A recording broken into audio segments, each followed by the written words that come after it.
So in section 2.3, we're going to be talking about angles of rotation.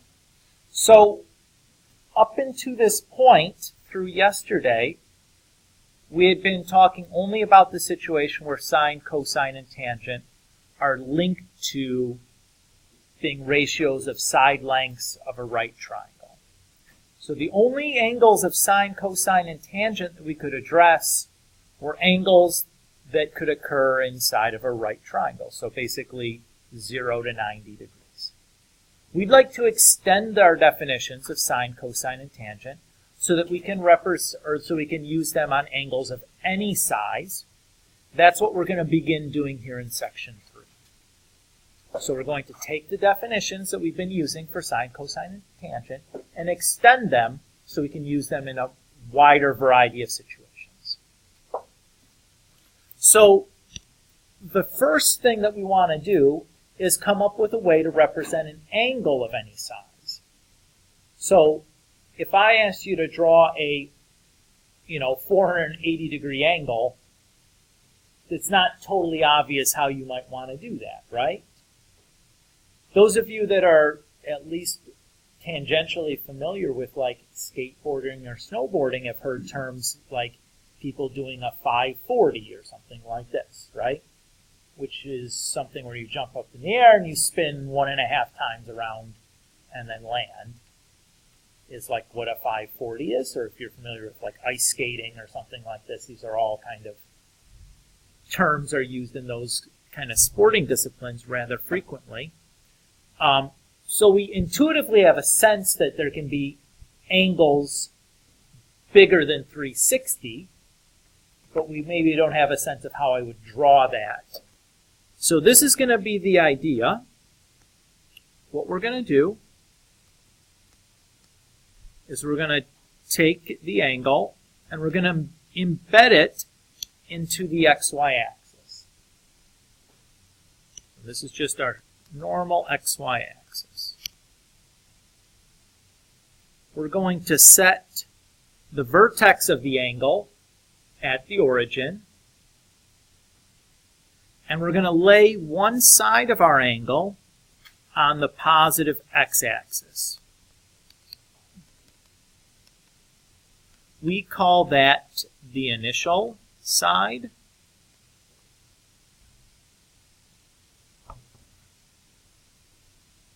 And then we're basically going to rotate the other side of our angle around the x-axis.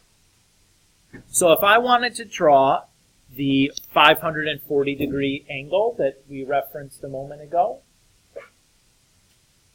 so we'll start at the initial side. To go to here has been 90 degrees,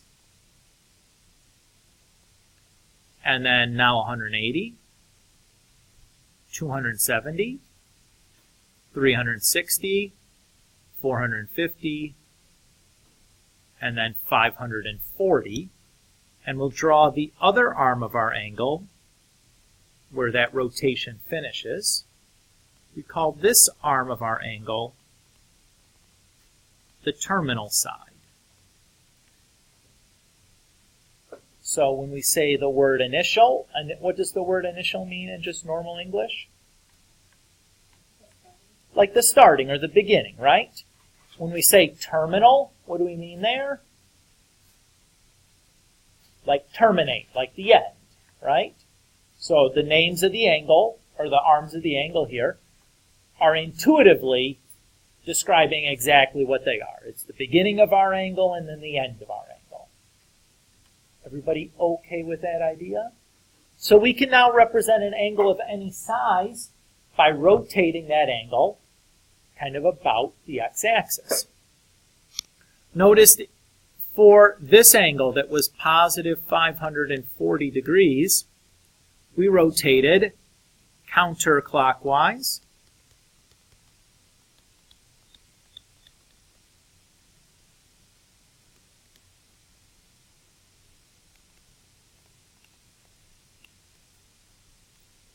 If, say, we wanted to draw the angle for negative 540, guess which way we're going to rotate?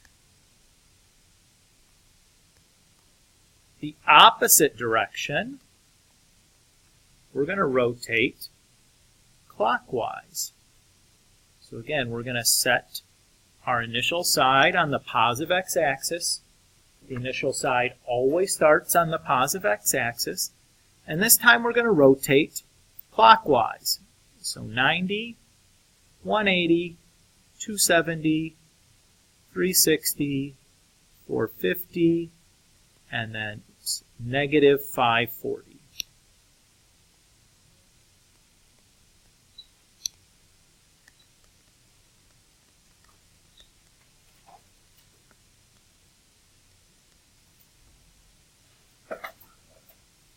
Is everybody okay with what we've done here?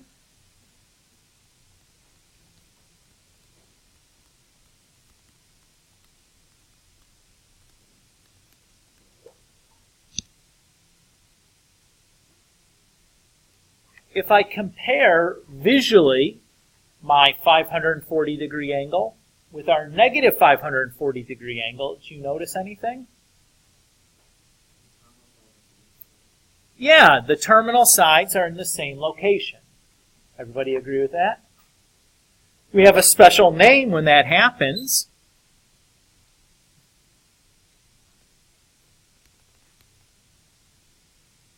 We say that those angles are coterminal.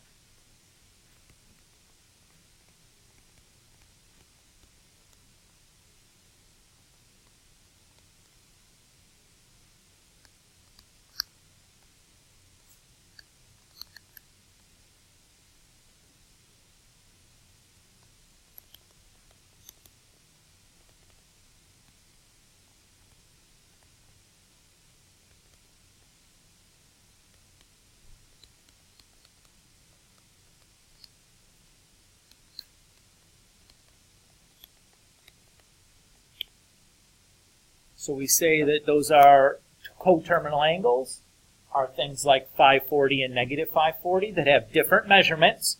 One is positive 540, the other is negative 540. Those are not the same, but they have the same terminal side. So if we looked at the picture, again, the terminal side was in the exact same location for each of those angles. Is everybody okay with that idea?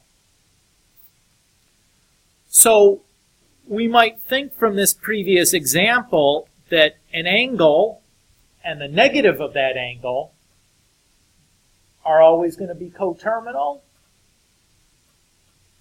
Let's check. Let's do a couple of examples. So what if we check 45 and negative 45?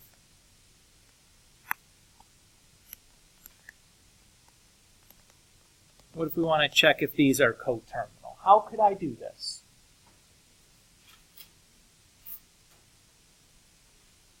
Just draw them and look at the picture, right? That's all I need to do.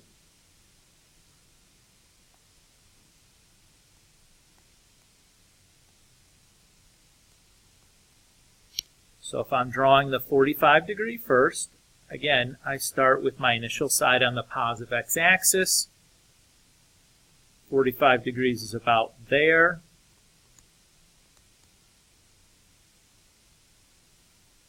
Everybody happy with that? Again, notice I'm not doing any fancy measuring. I'm just kind of eyeballing what 45 degrees looks like. So if I want to do negative 45, again, start with my initial side on the positive x-axis. And this time, since it's negative, I'm going to be rotating clockwise to about there. So that's my negative 45 degree angle. Are these coterminal? No, definitely not, right? So it's not going to be so easy as just an angle and its negative are coterminal. That's unfortunate. Is there a way for us to determine if two angles are coterminal without drawing the picture? Because it would be really nice to get away without having to draw that picture, right? It turns out there is.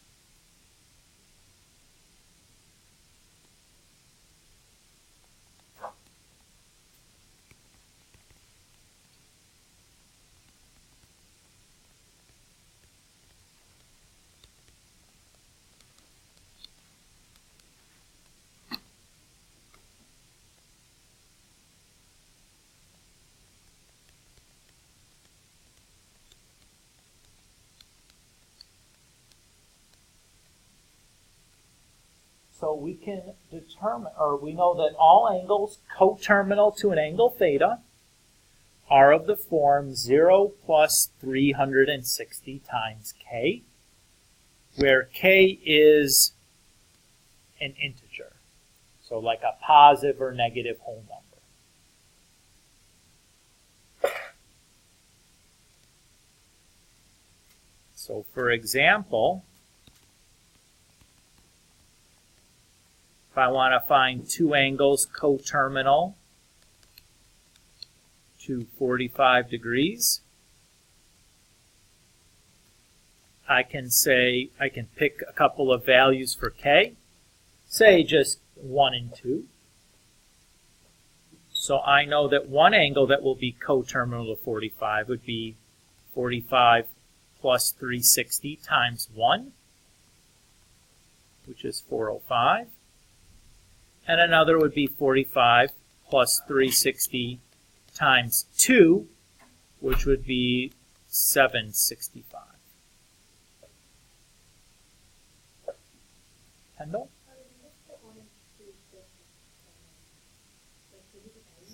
You can pick any whole number, positive or negative. You could pick negative 15 and positive 38.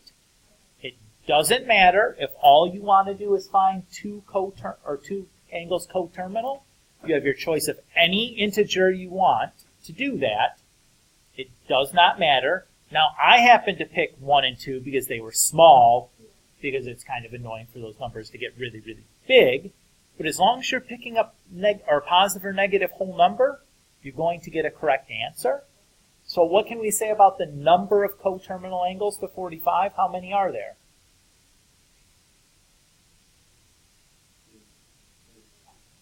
There's infinitely many, right?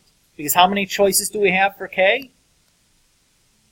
Infinitely many, right? You can pick any integer you want. There's an infinite number of those, right? You can't ever stop counting. You just keep going. So there's always going to be choices.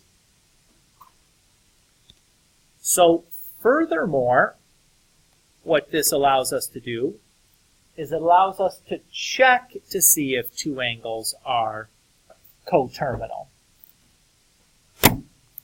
without having to graph them.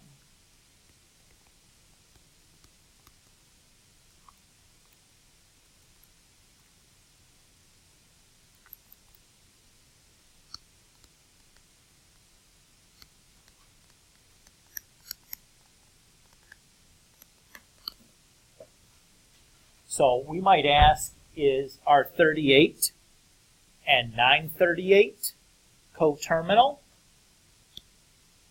Well, what we can do is we can solve the equation, is 938 38 plus 360k? So I'm just going to solve this equation for k.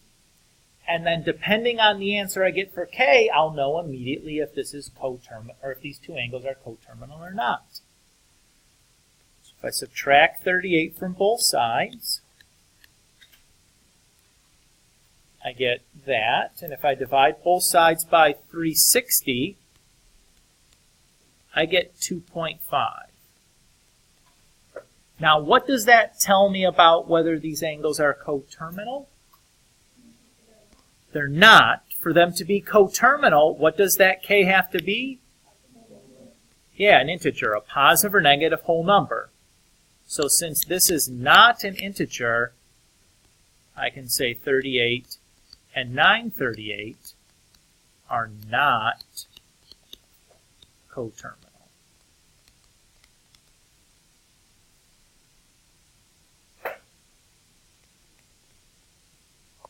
Okay with that idea?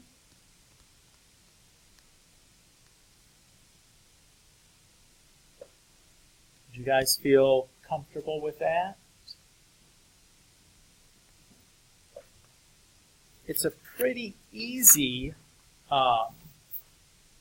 concept. What would be the difference if I am dealing with radians instead of degrees?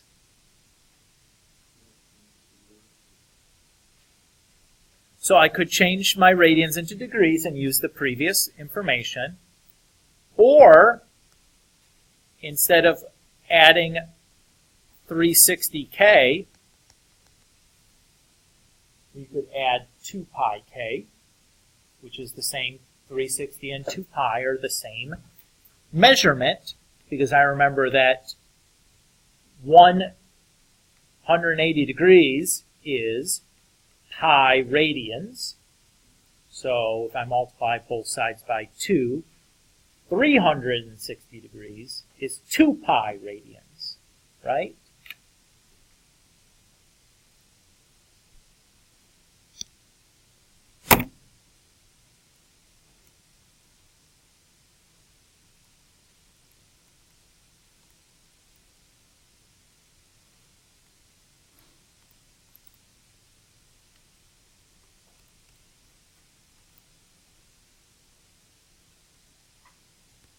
So I could ask,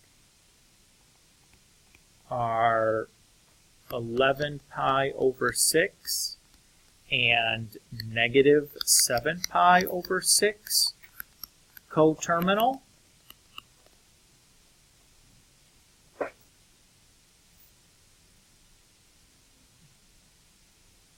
So I'll do it the same way. So 11 pi over 6 equals negative 7 pi over 6 plus 2 pi k.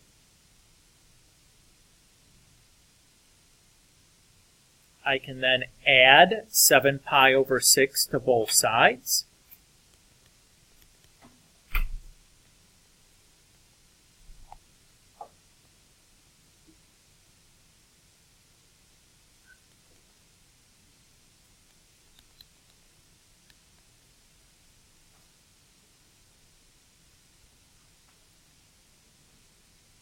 Everybody okay there?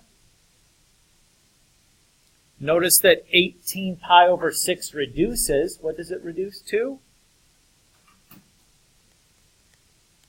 3 pi. And if I divide both sides by 2 pi, I get 3 over 2, or 1.5 is k. What would I say here? They're not coterminal. Good.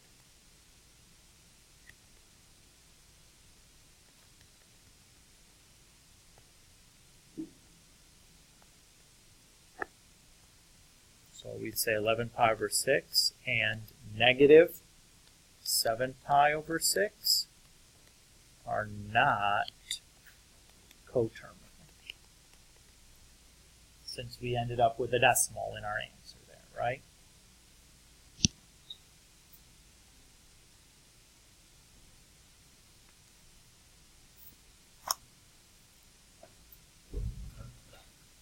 Everybody feel okay with that idea? Feel okay that we could draw some angles here using this new method? What's the trick here when doing that? It's remembering that every quadrant is 90 degrees, right? So here to here is 90, and then 90, and then 90, and then 90. Everything is 90 degrees because the axes meet at right angles. Okay with that? That's it for section 3. What? I know, it's exciting. On to... Oh, I want to start section 4.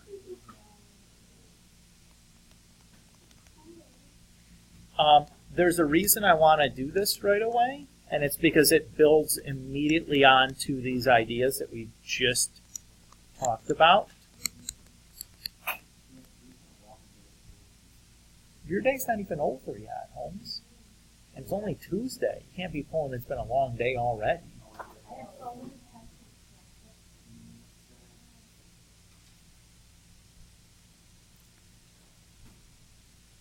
So, what we want to do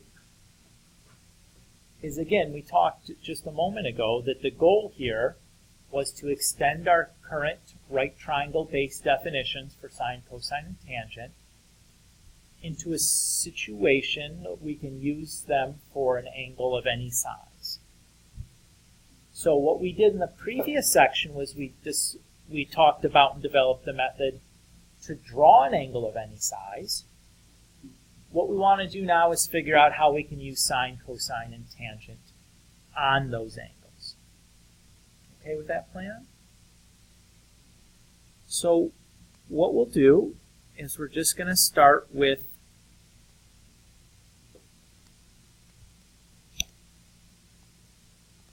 some generic angle.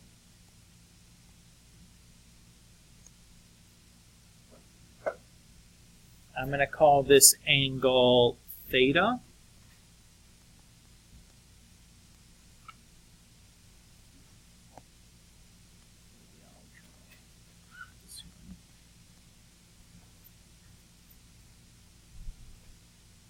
And I'm going to choose any point P. I'm actually going to do this.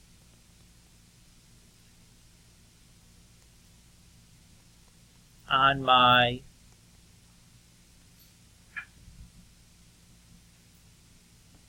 terminal side of my angle. So I'm just picking some point on the terminal side of my angle. It doesn't matter which point that is. Any point will be fine. I'm just going to pick some point and label it P. And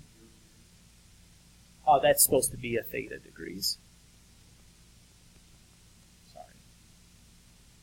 That's the Greek letter theta. We use the Greek letters often when we describe a variable involving an angle measure. So it just looks like a 0 with a horizontal bar through it. You can treat it just like you would an x or any kind of variable name. But the convention typically in trigonometry is that we use the Greek letters to represent angle measures of unknown quantity. And we use our normal alphabet to do the variables of lengths.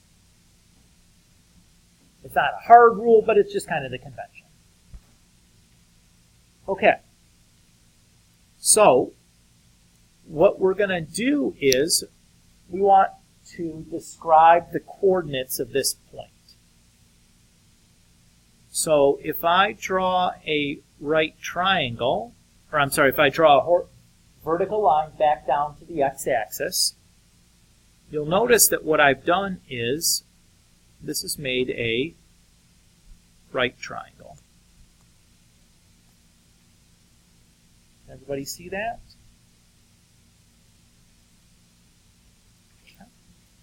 So let's say for this right triangle that we've gone x units over and then y units up. What would be the coordinate for this point P?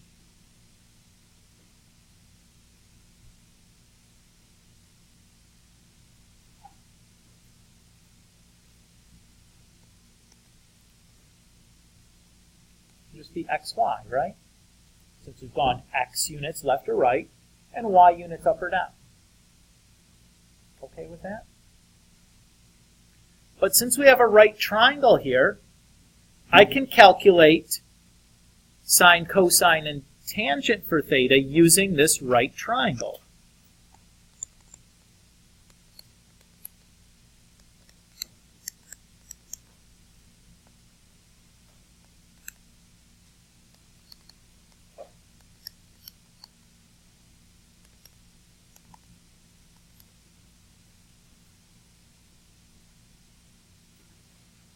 So using my right triangle definition, what can I say? I would say that sine is opposite over hypotenuse, right? So the opposite side there is going to be y, but we don't know what the hypotenuse is, right? That's this side here. How can I figure out that hypotenuse? I can use the Pythagorean Theorem. So I know that side is the square root of x squared plus y squared. That's a bit of a mouthful. I'm going to abbreviate that with the letter r.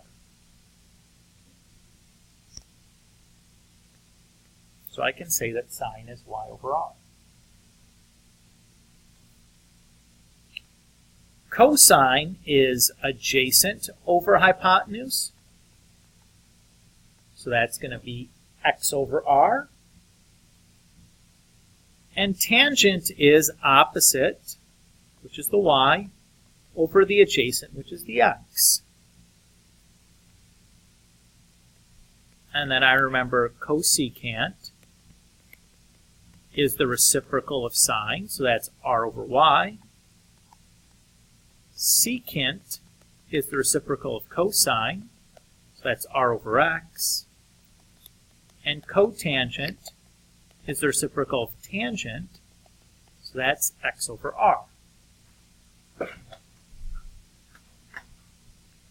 Notice what we've done here. We now have definitions of sine, cosine, and tangent that are based on some point on the terminal side of our angle. It's no longer directly tied to a right triangle because all of my components here refer to only the points, or that point on the terminal side of my angle. So what we've done here is we've translated our right triangle definition into a point definition. So instead of sine, cosine, and tangent being linked to a right triangle, they're now linked to the coordinates of a point on the terminal side of our angle.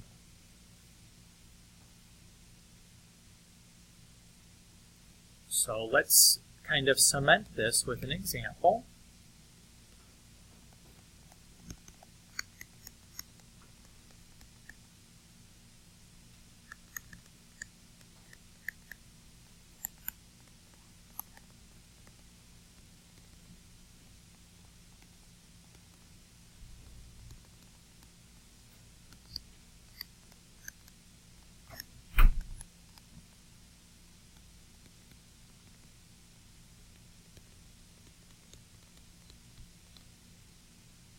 So let's say that the point negative 3, 4 lies on the terminal side of the angle theta.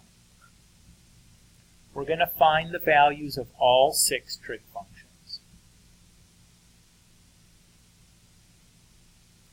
So to do this, what I would start by doing is drawing myself a picture.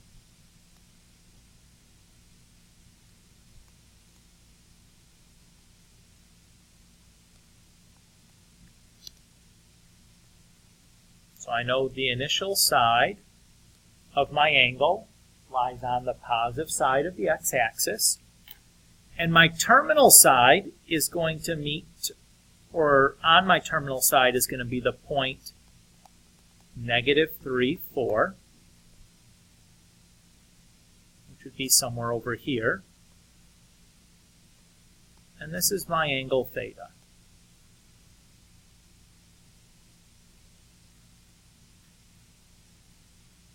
Is everybody okay with that idea?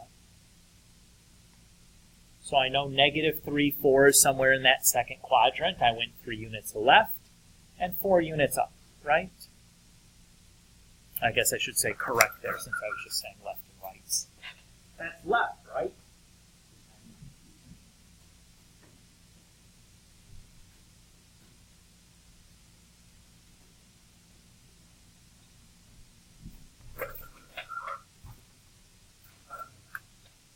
Everybody so far so good?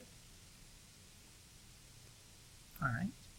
So what we're asked for is we want the sine of theta, cosine theta, tangent theta, cosecant theta, secant theta, and cotangent theta.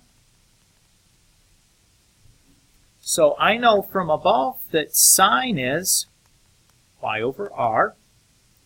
In our case, the y-coordinate is 4. How do we find r again?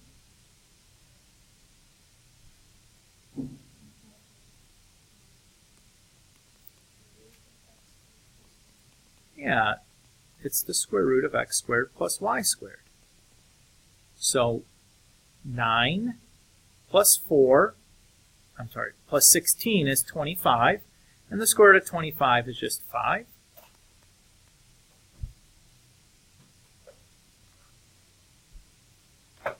Cosine, I know, is x over r.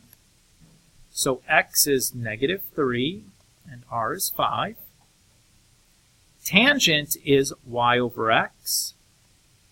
So that's 4 over negative 3. Cosecant is r over y, or just the reciprocal of sine. Secant is r over x, or just the reciprocal of cosine.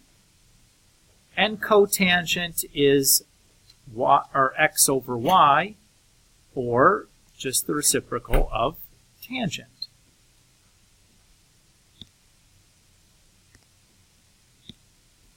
And I'm done.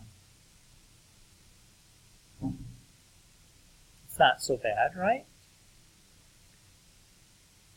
So, one thing worth pointing out that's significantly different under this definition than our previous definition,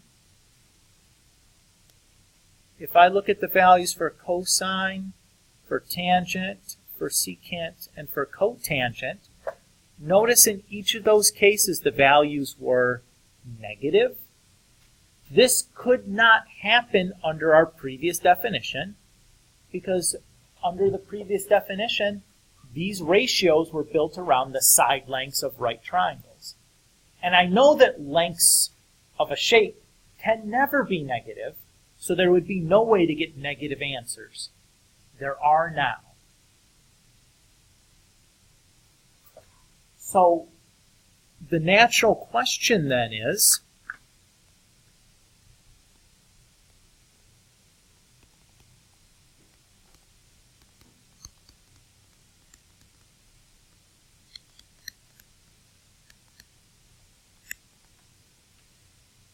we want to ask is, when is sine or cosine or tangent negative or positive?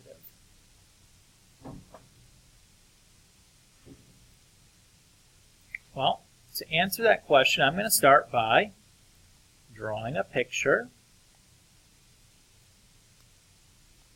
Since I know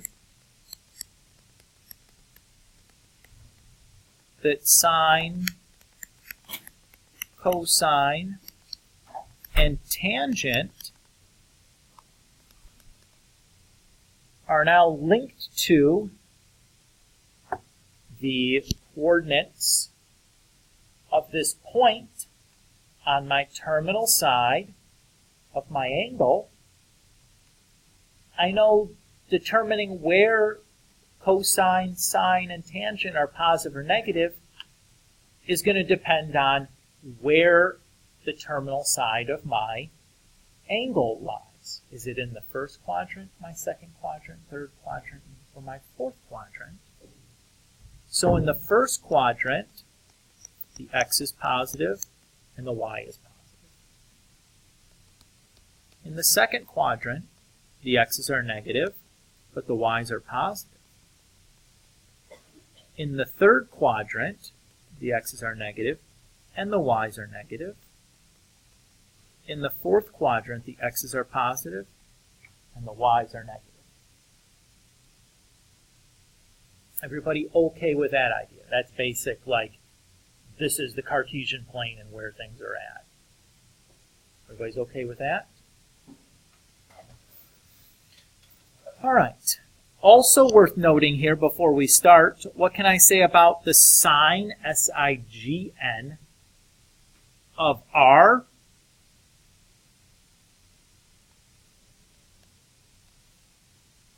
R is always positive. Why is R always positive? Yeah, okay, so that's one good reason, because it's the result of a square root, which can never have a negative output. The other way you can think about it is it's literally the distance from the origin to that point P. That's always got to be positive because it's the result of the distance formula. Either way of thinking about that is fine, but we do know that R is positive. So if I look in the first quadrant, sine is going to be positive over positive, so it's positive. Cosine would be a positive over a positive, so it's positive. And tangent would be positive over positive, so I'd say that all are positive in the first quadrant.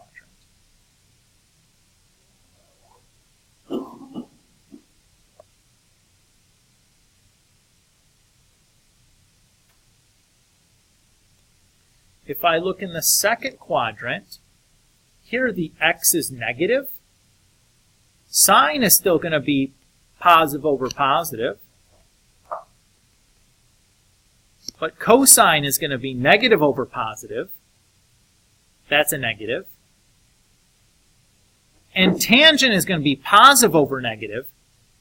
That's also negative. So sine is the only thing that's positive in the second quadrant. And I'm just going to record, in as far as neatness goes, only the positive things. So if I don't list it as positive, what does it mean in that quadrant? The other two are negative, right?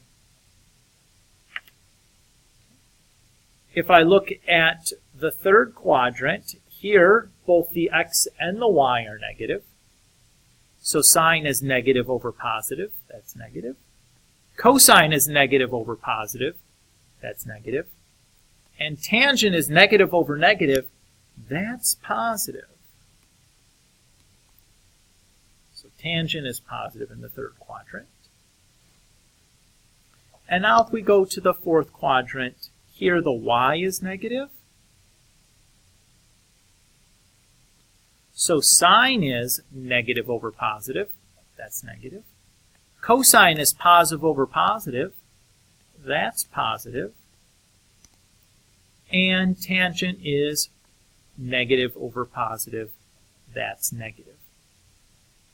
So the way that I remember this is I remember the phrase, all silly turtles crawl. And now that makes a bunch of non-literary sense, but the fact that I'm remembering is that in the first quadrant, all of them are positive.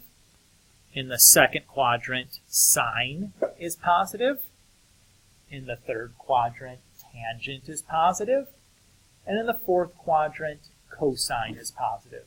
You can make up your own acronym if you don't like mine. This is the one that I remember from high school 20 years ago. Matt?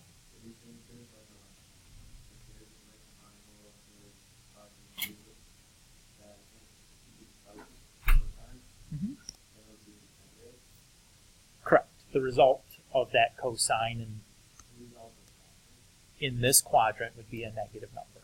Mm-hmm. Oh, quadrant 2. No. In fact, we can use negative values for sine, cosine, and tangent. That's not a big deal, but it is important that we know when it's positive and when it's negative now, which is a consequence of us extending our definition.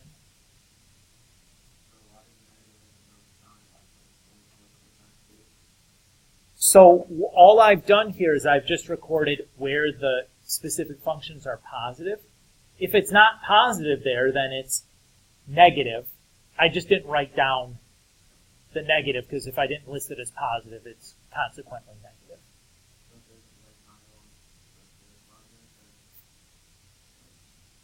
If I did sine of that angle, it would be negative. If I did cosine of that angle, it would be negative. If I did tangent of that angle, it would be positive. That's what we're saying. Mm-hmm. Good question.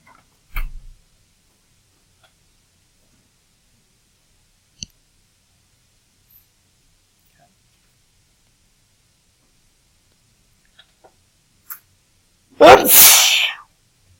Ouch. All right. The last example here.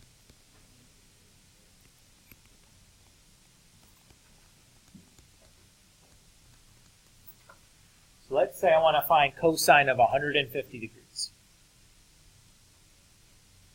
I'm going to start by drawing a picture. Have you guys beginning to see that this is, in trigonometry, almost the best way to start every single problem? Helps me enormously to have something to look at. So I'll start by drawing my initial side, which is always on the positive side of the x-axis. And now for 150 degrees, I'm going to rotate counterclockwise from my initial side 150 degrees. So to here is 90 degrees, and I need to go about 60 more to there. So that's about 150 degrees.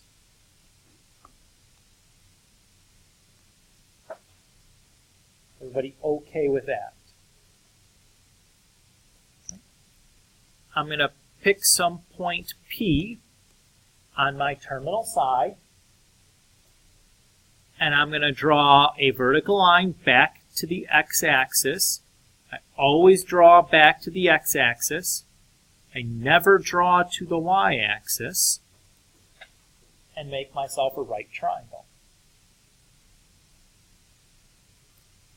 Everybody okay to here? Important question. What is this angle here? The angle between the terminal side of my angle and the x-axis. 30 degrees. Excellent. So Zach figured that out because he knows a straight line is 180 degrees. We've already done 150 of it, so 30 more degrees would get me to 180, which was flat. Does that make sense to everyone else? So since that's a 30-degree angle, that means that this has to be 60 degrees, and I have the 30, 60, 90 special right triangle. So I remember the side lengths for the 30, 60, 90 right triangle. The one that is adjacent to the 30-degree angle is x square root 3. The one opposite the 30-degree angle is x, and the hypotenuse is 2x.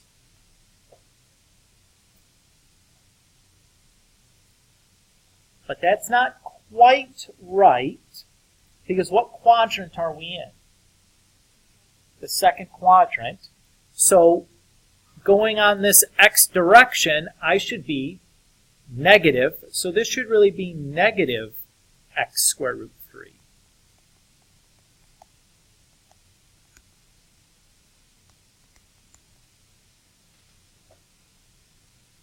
So my point P here should be negative x square root 3 comma x.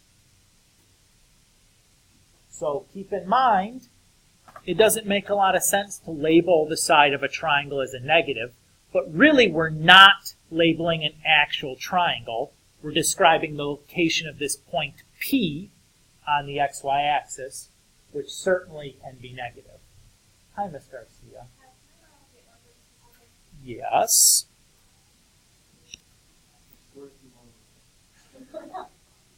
Everybody, are we okay to hear?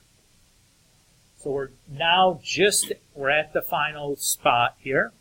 We've done everything we need to do to actually now calculate cosine of 150.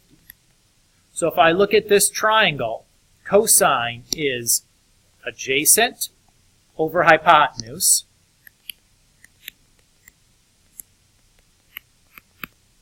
which reduces down to negative square root 3 over 2. And I'm done. So the hard part was getting the picture. The easy part was then actually computing that value. We'll stop here. For next time, I want you guys to work on, let me find my homework sheet so I can see the numbers. We did up to 42, correct? Yeah. That's what we did? Okay. So we need to do 43 through 54. So that's that, like 12 problems or something.